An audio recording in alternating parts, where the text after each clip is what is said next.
최근 몇 년간 한국은 세계적으로 유명한 관광지가 되었습니다.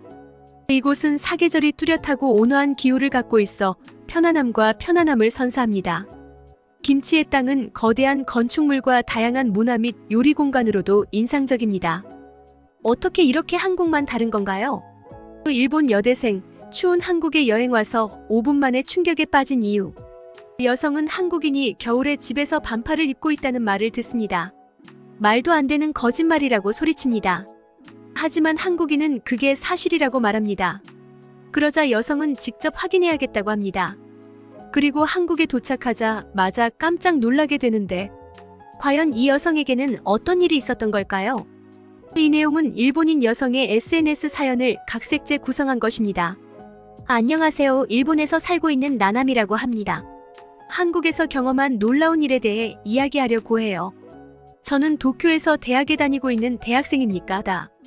대학생이 된 후 학교에서 친해진 한국인 친구가 있는데 이름은 정지은입니다.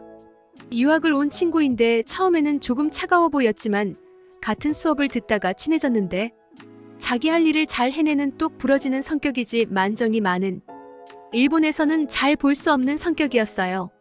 일본 사람들끼리는 친해져도 서로를 챙기거나 그런 일이 없었는데 지은이는 제가 아파서 수업을 빠진 날에도 저를 위해 배운 내용과 과제를 알려주고 여러 가지를 도와줬어요.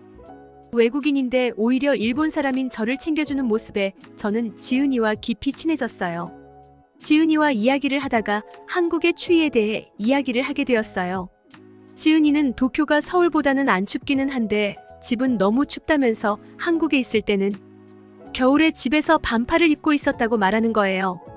저는 말도 안 된다면서 그런 게 가능하냐고 이야기했어요. 일본에서는 집에 있을 때는 집에서 양말에 두꺼운 옷은 기본이었거든요. 지은이는 이번 겨울 방학에 꼭 한국에 자기 집으로 놀러 오라고 했습니다. 저는 한국에 여행도 가고 싶고 지은이의 말도 확인하고 싶어서 그렇게 하기로 했어요. 한국 드라마가 인기가 많아서 저도 재미있게 보기는 했지만 실제 한국은 어떤지 알 수 없었어요. 이번에 가서 제 눈으로 확인하고 싶었습니다. 겨울 방학을 맞이해서 저는 한국으로 여행하게 됐어요. 일본에서 한국까지는 가까웠기 때문에 오랜 시간이 걸리지 않아서 한국의 인천공항에 도착할 수 있었습니다. 한국의 인천공항은 겨울을 느낄 수 없게 내부가 따뜻했어요. 공항에 엄청난 사람들로 붐비는 모습을 보고선 제가 상상한 한국과는 다르다는 생각이 들었어요. 입국 심사를 하는 곳도 엄청나게 많아서 제가 타고 온 비행기에서 사람들이 많이 내렸음에도 불구하고 줄은 빠르게 줄어들었어요. 인천공항 안에는 무빙워크와 에스컬레이터 등의 시설이 곳곳에 있어서 굉장히 넓은 공항임에도 불편함 없이 이동할 수 있었어요. 인천공항은 아름다우면서도 아주 효율적으로 설계되어 있어서 인상이 깊었습니다. 짐을 찾아서 출입국장 밖으로 나가자 지은이가 나와 있었어요. 헤어진 지 오래되지는 않았지만 우리는 반갑게 인사를 했어요. 지은이와 저는 공항에서 내려가서 지하철을 타러 갔습니다. 지하철은 공항에서 바로 연결되어 있어서 효율적인 운영을 하고 있어서 한국의 교통 시스템에 탄성을 질렀어요. 계절이나 눈과 비 등 이동에 어려움을 줄 수 있는 요인들의 제한 없이 서울로 바로 이동할 수 있게 되어 있다니 너무 편리하고 효율적이었어요. 지은이의 도움으로 교통카드를 사서 지하철로 내려갔는데 저는 스크린 도어를 보고 깜짝 놀랐습니다. 일본도 스크린 도어가 있는 역들이 있긴 했지만 이렇게 전면이 유리로 멋지게 되어 있지는 않았거든요. 그리고 모든 역에 다 스크린 도어가 있지도 않아서 가끔 지하철 추락 사고가 나거나 해서 열차 운행이 중단되는 일도 있어요. 그런데 이렇게 승객의 안전까지 생각하는 대중교통이라니 너무 현대적이라고 생각이 들었습니다. 그리고 지하철을 타게 되었는데 한국의 지하철 좌석 간격도 적당하고 손잡이도 잘 되어 있었어요. 무엇보다 지하철 내부가 말도 안 되게 청결했고 난방이 잘 되어서 너무 따뜻했어요. 의자에 앉자 의자까지 따뜻해서 너무 놀라서 지은이에게 말했더니 지은이는 웃으면서 한국은 지하철 좌석도 난방이 된다고 말해줬습니다. 중간에 다른 노선으로 지하철을 갈아타러 가는데 일본이었다면 나가서 다른 노선으로 가야 했는데 한국의 지하철은 갈아타는 곳이 표시된 곳으로 가자 바로 지하철을 갈아탈 수 있게 편리하게 되어 있었어요. 정말 처음 경험하는 한국의 대중교통은 대단하다는 생각이 들었어요. 지하철역에서 내려서 우리는 지은이네 집으로 향했습니다. 밖으로 나오자 정말 듣던 대로 한국의 겨울은 너무나 추웠어요. 바람까지 불자 너무 추워서 눈물이 날 것 같았어요. 이렇게 추운데 집은 얼마나 더 추울지 겁이 나기까지 했습니다. 그렇게 지은이 집에 도착했어요. 저는 지은이의 아파트 단지에 들어서서 너무 놀랐어요. 아파트 단지에는 엄청 고층의 건물들이 아주 많았습니다. 아파트 단지는 마치 하나의 작은 도시 같은 모습이었어요. 그 안에는 헬스클럽도 있고 카페도 있었고 유치원과 초등학교도 함께 있었습니다. 그리고 아파트 입구에 가서 지은이가 번호를 누르자 입구의 문이 열렸어요. 입구마다 보안이 철저한 모습을 보자 굉장히 안전할 것 같은 느낌이 들었어요. 엘리베이터로 가자 1층에 이미 엘리베이터가 대기하고 있는 모습도 놀라웠어요. 엘리베이터를 탔는데 움직임이 너무 빠르고 부드러웠습니다. 집 앞에 갔더니 도어락이라는 시스템으로 지문을 인식하자 문이 열리는 것을 보고 너무 편해 보여서 부러웠어요. 일본에서는 고급 맨션이 아니면 아직도 열쇠로 문을 여는 게 일반적이었거든요. 열쇠를 잊고 나와서 다시 집에 들어가거나 열쇠를 잃어버리면 열쇠 수리공을 불러야 해서 불편했어요. 게다가 한번 부르는 것만으로 엄청난 비용이 들어서 열쇠를 안 쓰는 도어락이란 건 정말 좋아 보였습니다. 그래서 굳이 열쇠를 가지고 다닐 필요가 없는 한국은 정말 편해 보였습니다. 밖이 너무 추웠는데 지은이의 집에 들어가자마자 너무 따뜻했어요. 집 안에 들어가서 지은이의 부모님에게 인사를 드렸는데 얼마나 반겨주시는지 모르겠어요. 본인의 집처럼 편하게 있다가 가라면서 말씀해 주셨어요.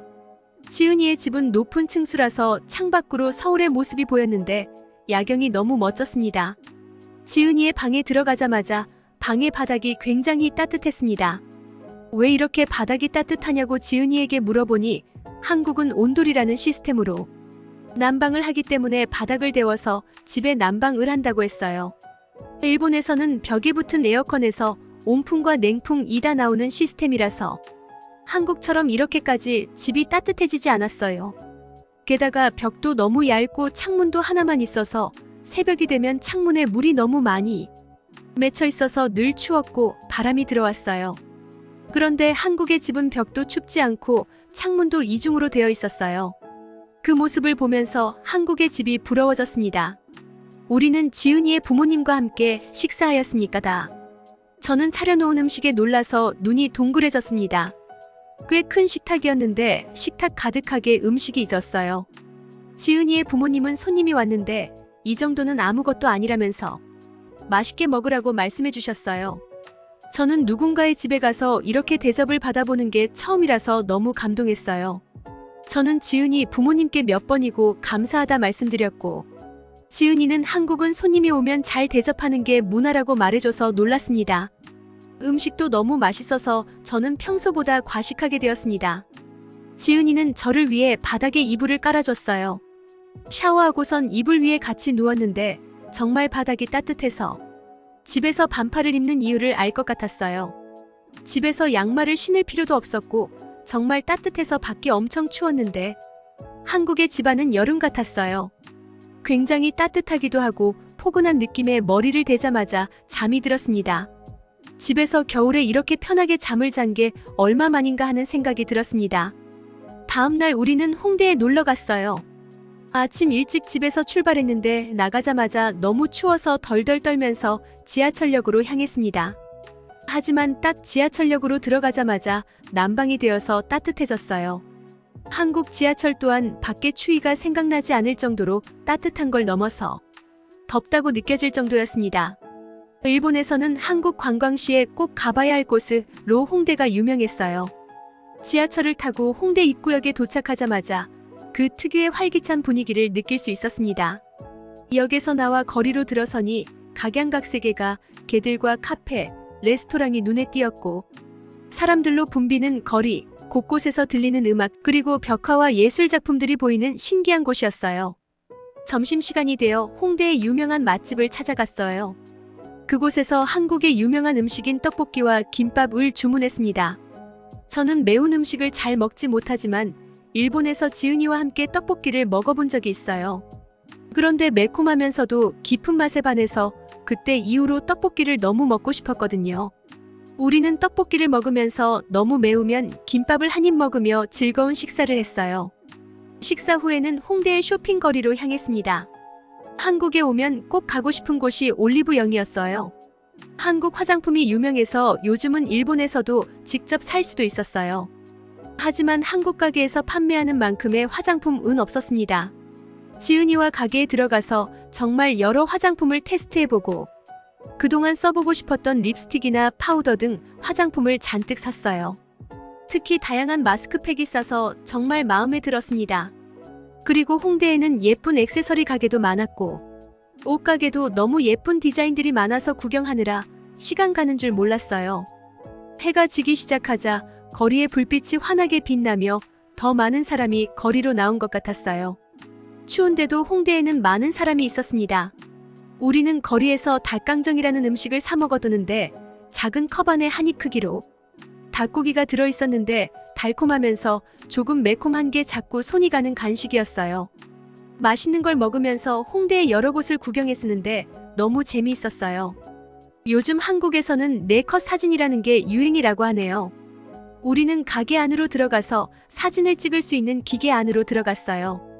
지은이와 함께 다양한 표정으로 사진을 찍었는데 프린트되어 나온 사진을 보고선 우리는 한참을 웃었습니다.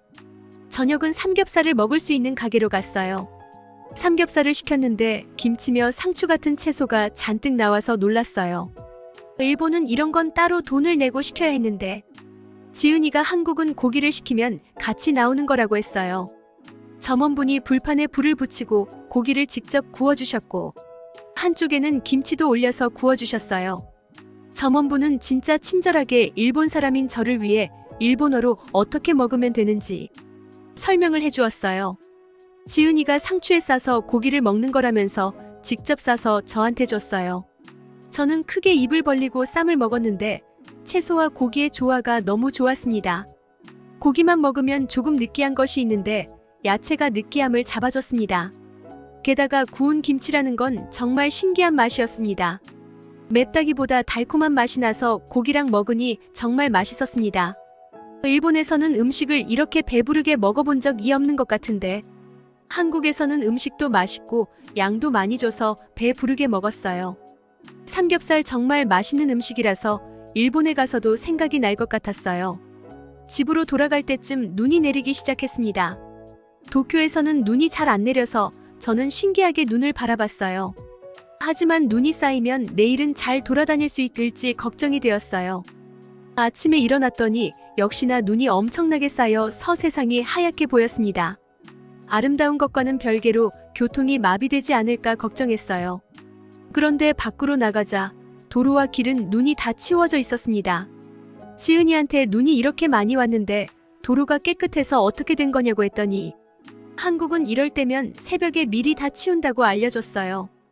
너무나 빠르고 깔끔하게 치워져 있는 도로 덕분에 우리는 버스를 타고 가기로 한 오늘의 목적지로 갈 수 있었습니다. 버스 정류장으로 갔는데 저는 너무 놀랐어요. 왜냐면 버스 정류장에는 모니터가 달려 있었는데 몇 분 후에 버스가 오는지 표시가 되고 있었어요. 일본의 정류장은 정류장 표시밖에 없는 곳이 많았거든요. 의자도 있고 노선도도 유리에 붙어 있었어요. 지은이는 추우니까 의자에 앉자고 했는데 저는 의자도 차가울 것 같아서 의자에 못 앉겠다고 했더니 일단 앉아보라면 저를 앉게 했어요. 그런데 또 한 번 놀라고 말았습니다. 버스 정류장의 의자도 난방이 되어서 엉덩이가 따뜻해지는 거예요. 게다가 의자 옆에 동그란 부분은 올려놓으면 핸드폰을 충전도 할 수 있게 되어 있었어요. 한국의 최첨단 기술에 굉장히 놀라고 부러웠어요. 버스는 모니터에 온다고 돼 있는 시간에 맞춰 정확하게 왔고 버스 안도 깨끗하고 따뜻했어요. 버스를 타고 우리가 간 곳은 한국의 찜질방이라는 곳이었어요. 일본에도 온천이 있긴 하지만 일본의 온천은 도시에서 멀리 가야 있었는데 도시 안에 찜질방이 있어서 신기했어요. 우리는 찜질복을 입고 찜질방 안으로 들어갔습니다. 그리고 한국 드라마에서 봤던 것처럼 수건으로 양머리를 만들고 찜질방의 다양한 방들을 체험하기 시작했어요. 소금방, 옥방, 황토방 등 다양한 방이 있었고 각 방마다 특유의 효능과 온도가 있었습니다. 특히 황토방은 몸이 땀으로 흠뻑 젖을 정도로 뜨거웠지만 나중에는 몸이 가벼워지는 것을 느꼈어요. 찜질방 안에서는 간단한 음식과 음료도 판매했어요. 시원한 식혜와 한국떡을 맛보았는데 이색적이면서도 달콤한 맛이 일품이었습니다. 드라마에서 보던 대로 구운 달걀도 하나씩 먹었는데 정말 재미있는 경험이었어요. 공용 휴식 공간에서는 많은 사람들이 이야기를 나누며 휴식을 취하고 있었는데 지은이와 저도 그 사람들처럼 매트에 누웠으니까 다. 홍대에서 산 마스크팩을 얼굴에 한 장씩 붙이고 누워있자니 마음이 편안해졌습니다. 밖이 그렇게 추운데도 한국은 참 다양한 방법으로 추위를 견뎌내고 있구나 생각이 들었어요. 찜질방에서의 시간은 정말 독특하고 편안한 경험이었고 일상의 스트레스에서 벗어나 완전히 이완되는 느낌이었어요.